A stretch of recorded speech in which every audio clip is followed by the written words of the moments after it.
This is Charles Kao with TravelMole TV in Hainan, China, at the World Travel and Tourism Council Summit with Caroline Bremner, who is head of an organization called Euromonitor International. She heads up the travel research unit. How are you doing, Caroline? Very well, thank you, Charlie. How are you? Good. For the sake of our audience, could you just briefly describe what does Euromonitor do, your unit in particular? Euromonitor International is a global market research company with over 40 years of experience reporting on consumer industries, including travel. I've been specialising in travel for the past 10 years, and it's been a very fast-moving industry to follow and monitor. So it's been fascinating to look at the growth in online travel, which we've seen across the globe, whether it's developed markets or developing countries.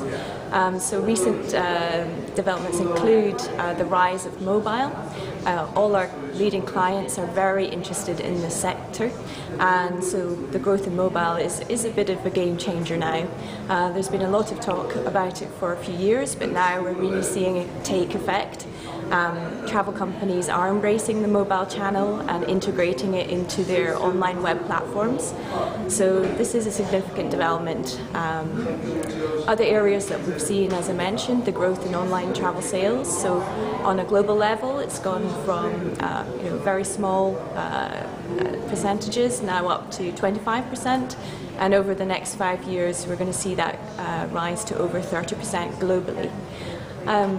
Other areas of interest that we've noted in the past year is the growth of the peer-to-peer trend, such as the leading brand, the poster child of the movement, which is Airbnb. Yeah. So Airbnb is obviously a great phenomenon.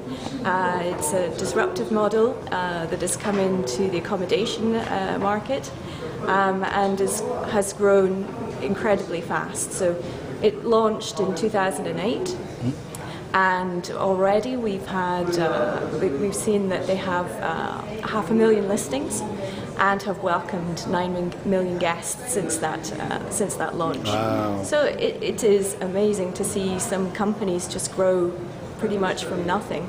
And peer-to-peer is across the board now in travel, not just private rentals, but equally in car sharing, such as Lyft and all these players.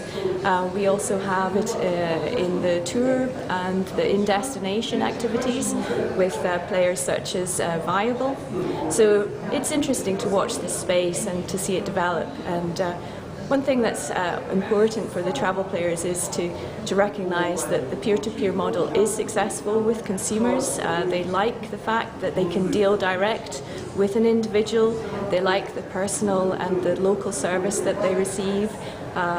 Going to somebody's house, feeling welcome, and being accepted into a new and different type of neighbourhood, often from the sort of business district hotels that you might all be sort of pushed towards if you're a business traveller, for example. So we see great potential in that area, and obviously we're keeping an eye on it to see what the impact will be on the broader travel accommodation market.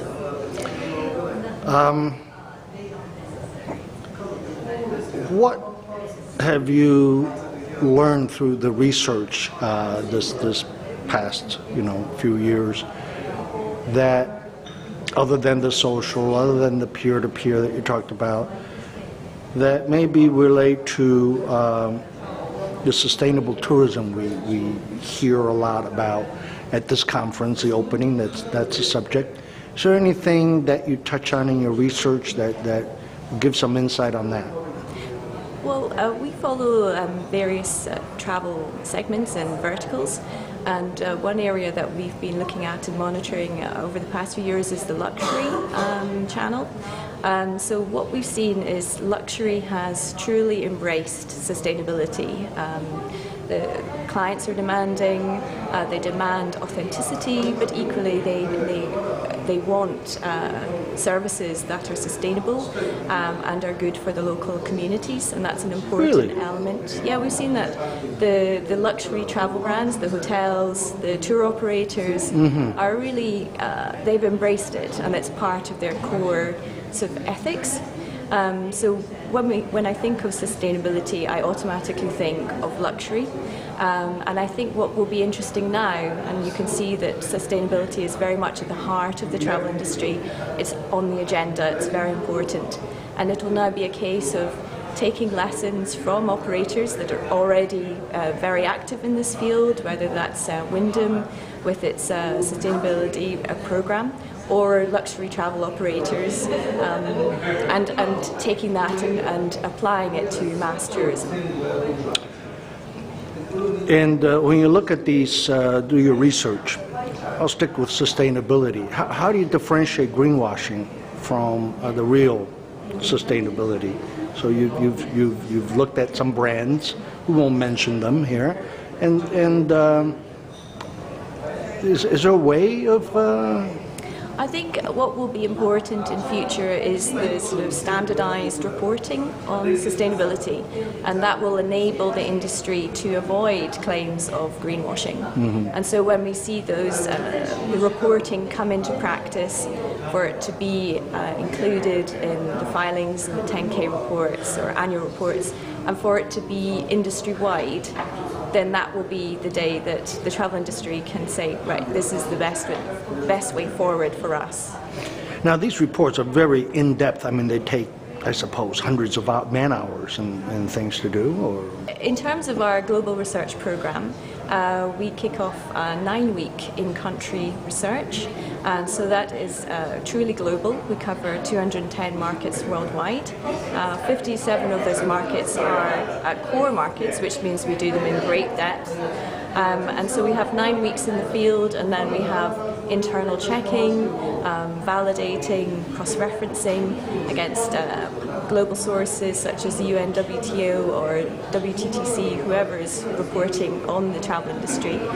But in addition, we are talking to our researchers in country and testing the data, making sure that everybody's happy with it. So all in all, it takes 5 full months to go from sort of the beginning to publication, and then obviously there's a whole series of reporting on top of that.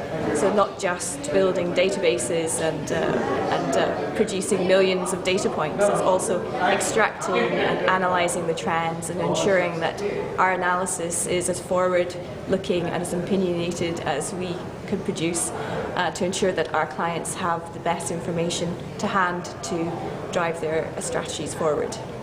Well, it's been so nice to spend this few moments with you. Thank you so much. It's been a pleasure. Thank you.